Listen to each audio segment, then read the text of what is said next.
জুবিনদাৰ মৰণোত্তৰ পৰীক্ষা কৰি তাৰ ওপৰত যদি আইনে সঠিকমতে ব্যৱস্থা নকৰে অসমৰ ৰাইজে ব্যৱস্থা কৰা হ'ব। নেপালৰ নিচিনা ঘটনা হয়তো হৈ যাব তেখেতসকলৰ লগত। নেপালত যেনেকৈ মন্ত্ৰী বিধায়কক মাৰিছিল জুবিনদাক হত্যাকাৰীক আমি তেনেকৈ কোবাম। যদি আইনে চৰকাৰে তেখেতসকলৰ ওপৰত ব্যৱস্থা গ্ৰহণ নকৰে আমি কিন্তু তেখেতসকলৰ ওপৰত বলপূৰ্বকভাৱে ব্যৱস্থা গ্ৰহণ কৰিম। তেতিয়া যদি জেলুতে জেল খাবলৈ সাজু আছোঁ। জুবিনদাক হত্যাকাৰী কেতিয়াও হাৰি যাব নোৱাৰে, এইটো স্পষ্ট কথা। এইটো স্পষ্ট কথা।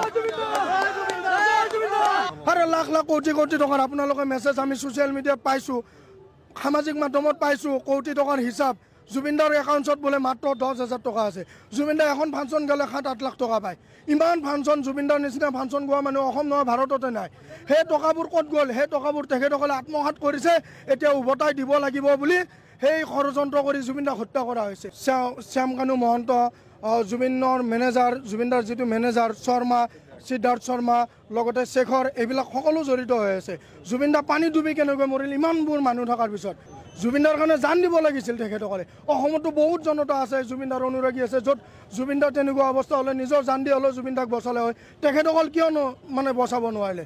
নিশ্চয় এইটো জাল হয়। এইটো জুবিনদাক লাখ লাখ কোটি কোটি টকাৰ কাৰণে জুবিনদাক মৃত্যুবৰণ দিয়া হৈছে তাত ছিংগাপুৰত লৈ। অসমত নোৱাৰে কাৰণে ছিংগাপুৰত লৈ গৈছে। আৰে যদি সৎ সাহস থাকিলে যিজন মানুহৰ লগত দিনে ৰাতি প্ৰতিটো এটা মহে কামুৰিলেও এনেকৈ দিয়ে, কোনো মানুহক জুবিনদাৰ চুব নিদিয়ে, অনুৰাগীসকলক ফাংচনত গ'লে ঢেকিয়াই দিয়ে। আজি সেই সিদ্ধাৰ্থ শৰ্মা, সেই শেখৰ ক'ত গ'ল? আজি কিয় নাই? জুবিনদাৰ নশ্বৰ দেহ শ্ৰদ্ধাঞ্জলি, শেষ শ্ৰদ্ধাঞ্জলি দিবলৈ তেখেতসকলৰ সত্য সাহস নাই। জুবিনদাৰ লগত যোনে ষড়যন্ত্ৰ কৰিছে, জুবিনদাৰ অন্ত্যেষ্টিক্ৰিয়া সম্পূৰ্ণ হোৱাৰ পিছত সেইবিলাকত যদি চৰকাৰে কোনো আইনে ব্যৱস্থা নলয় তেতিয়াহ'লে আমি কিন্তু নিজাববীয়াকৈ ব্যৱস্থা ল'ম বুলি আজিয়ে জনাই দিলোঁ। বহুত ভয়াৱহ ঘটনা হ'ব যদি কোনোবাই, আমি যি ভাইৰেল মেছেজ পাইছোঁ, যি ফোন কল পাইছোঁ, যি মেছেজৰ স্ক্ৰীনশ্বট পাইছোঁ, সেইবোৰৰ ওপৰত যদি আইন কানুনে ভালদৰে চাৰ্জ নকৰি তেখেতসকলক ৰেহাই কৰি দিয়ে তেতিয়াহ'লে আমি কিন্তু অন্যথা তেখেতসকলক ইয়াত অসমত সুখেৰে জীয়াই থাকিব নিদিম। এইটো স্পষ্ট কথা। যেনেকৈ আমি সীমান্ত, শ্যামকানু মহন্ত, জুবিনৰ মেনেজাৰ, জুবিনদাৰ যিটো মেনেজাৰ শৰ্মা, সিদ্ধাৰ্থ শৰ্মা, লগতে শেখৰ, এইবিলাক সকলো জড়িত হৈ আছে। জুবিনদা পানী ডুবি কেনেকৈ মৰিল ইমানবোৰ মানুহ থকাৰ পিছত? জুবিনদাৰ পোষ্টমৰ্টম ৰিপৰ্টত আহিছে যে পানী ডুবি ঢুকাইছে। আমিতো ভাবিছিলোঁ জুবিনদাৰ দুৰ্বল মানুহ, হৃদযন্ত্ৰ বন্ধ হৈ ঢুকাইছে, আমিতো সেইটো ভাবিছিলোঁ। কিন্তু পোষ্টমৰ্টম ৰিপৰ্টত স্পষ্টকৈ আহিছে তেওঁ পানীত ডুবি মৃত্যুবৰণ কৰিলে। ইমানবোৰ পালি পৰি থকাৰ পিছত কেনেকৈ পানীত পৰি মৃত্যুবৰণ কৰে? জুবিনদাৰ কাৰণে জান দিব লাগিছিল তেখেতসকলে। অসমতো বহুত জনতা আছে, জুবিনদাৰ অনুৰাগী আছে, য'ত জুবিনদাৰ তেনেকুৱা অৱস্থা হ'লে নিজৰ জান দি হ'লেও জুবিনদাক বচালে হয়। তেখেতসকল কিয়নো বচাব নোৱাৰিলে? নিশ্চয় এইটো জাল হয়। এইটো জুবিনদাক লাখ লাখ কোটি কোটি টকাৰ কাৰণে জুবিনদাক মৃত্যুবৰণ দিয়া হৈছে তাত ছিংগাপুৰত লৈ। অসমত নোৱাৰে কাৰণে ছিংগাপুৰত লৈ গৈছে। এইটো সম্পূৰ্ণ এইটো ষড়যন্ত্ৰ, সম্পূৰ্ণ ষড়যন্ত্ৰ। কি কৈছে? সিদ্ধাৰ্থ শৰ্মা গুৱাহাটীলৈ অহা নাই। আৰে যদি সৎ সাহস থাকিলে যিজন মানুহৰ লগত দিনে ৰাতি প্ৰতিটো এটা মহে কামুৰিলেও এনেকৈ দিয়ে, কোনো মানুহক জুবিনদাৰ চুব নিদিয়ে, অনুৰাগীসকলক ফাংচনত গ'লে ঢেকিয়াই দিয়ে। আজি সেই সিদ্ধাৰ্থ শৰ্মা, সেই শেখৰ ক'ত গ'ল? আজি কিয় নাই?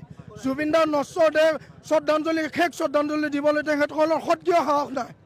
আজি লাখ লাখ কোটি কোটি মানুহ, অসমৰ মানুহ আহি জুবিনদাক শেষ শ্ৰদ্ধাঞ্জলি জনাইছে। তেখেতসকলৰ সাহস নাই। কিয় সাহস নাই? তেখেতসকলে ক'ৰবাত ভুল কৰিছে। জুবিনদাৰ ক্ষেত্ৰত এই ভুল অসমৰ ৰাইজে কেতিয়াও সহ্য নকৰে। অন্ত্যেষ্টিক্ৰিয়া সম্পূৰ্ণ হ'ব দিয়ক, তাৰপিছত খেলাটো দেখিব। আমি খেলা দেখুৱাম। কাইলৈ পুৱা মুখ্যমন্ত্ৰীয়ে কৈছে কাইলৈ পুৱা পুনৰ মৰণোত্তৰ পৰীক্ষা কৰা হ'ব জুবিনদাৰ মৰণোত্তৰ পৰীক্ষা কৰি তাৰ ওপৰত যদি আইনে সঠিকমতে ব্যৱস্থা নকৰে অসমৰ ৰাইজে ব্যৱস্থা কৰা হ'ব। নেপালৰ নিচিনা ঘটনা হয়তো হৈ যাব তেখেতসকলৰ লগত। নেপালত যেনেকৈ মন্ত্ৰী বিধায়কক মাৰিছিল জুবিনদাক হত্যাকাৰীক আমি তেনেকৈ কোবাম। এইটো স্পষ্ট কথা। আইন আদালতে আমাক জেল দিয়ে, যি দিয়ে দিব। যদি আইনে চৰকাৰে তেখেতসকলৰ ওপৰত ব্যৱস্থা গ্ৰহণ নকৰে আমি কিন্তু তেখেতসকলৰ ওপৰত বলপূৰ্বকভাৱে ব্যৱস্থা গ্ৰহণ কৰিম। তেতিয়া যদি জেলুতে জেল খাবলৈ সাজু আছোঁ। জুবিনদাক হত্যাকাৰী কেতিয়াও হাৰি যাব নোৱাৰে, এইটো স্পষ্ট কথা। এইটো স্পষ্ট কথা।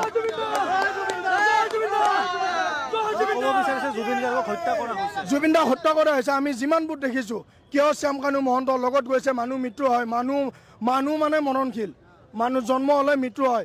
জুবিনদাৰো তেনেকৈ যদি মৃত্যু হ'ল হয় যদি ঈশ্বৰে জুবিনদাৰ প্ৰাণ কাঢ়ি লৈ গ'ল হয় তেতিয়া বেলেগ কথা আছিল। তেখেতসকলে আহিব লাগিছিল। তেখেতসকল নাহাৰ মুঠতে কাৰণ হৈছে তেখেতসকলে ষড়যন্ত্ৰৰ বলি হৈ জুবিনদাৰ মৃত্যু হৈছে। কি কাৰণত হত্যা কৰা হ'ব? আৰে লাখ লাখ কোটি কোটি টকাৰ আপোনালোকে মেছেজ আমি ছ'চিয়েল মিডিয়াত পাইছোঁ, সামাজিক মাধ্যমত পাইছোঁ, কোটি টকাৰ হিচাপ। জুবিনদাৰ একাউণ্টত বোলে মাত্ৰ 10,000 টকা আছে। জুবিনদাৰ এখন ফাংচন গ'লে 7-8 লাখ টকা পায়।